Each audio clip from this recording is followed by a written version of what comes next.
A, B, C, and now what? Here's the meaning.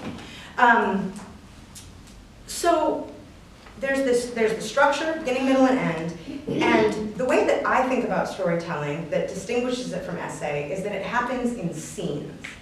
And scenes are just a place for a length of time, the people who are there, and what happens.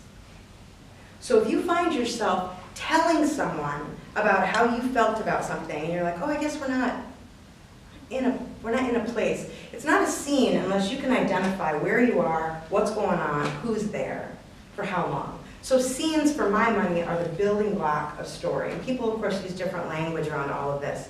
But for me, that's the big thing.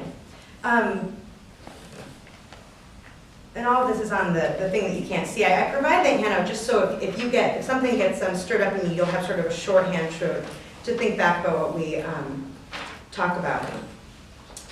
The structure of the story it points the listeners to what the thing is about.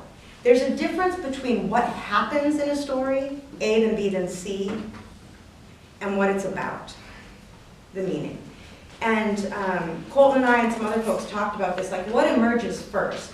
And I think in some ways it is like putting a sermon together where you don't necessarily want to start with, I know what this thing is about. Sometimes you work your way into it by telling the story. You tell something that's energizing to you, and by working on the structure, what it's about emerges.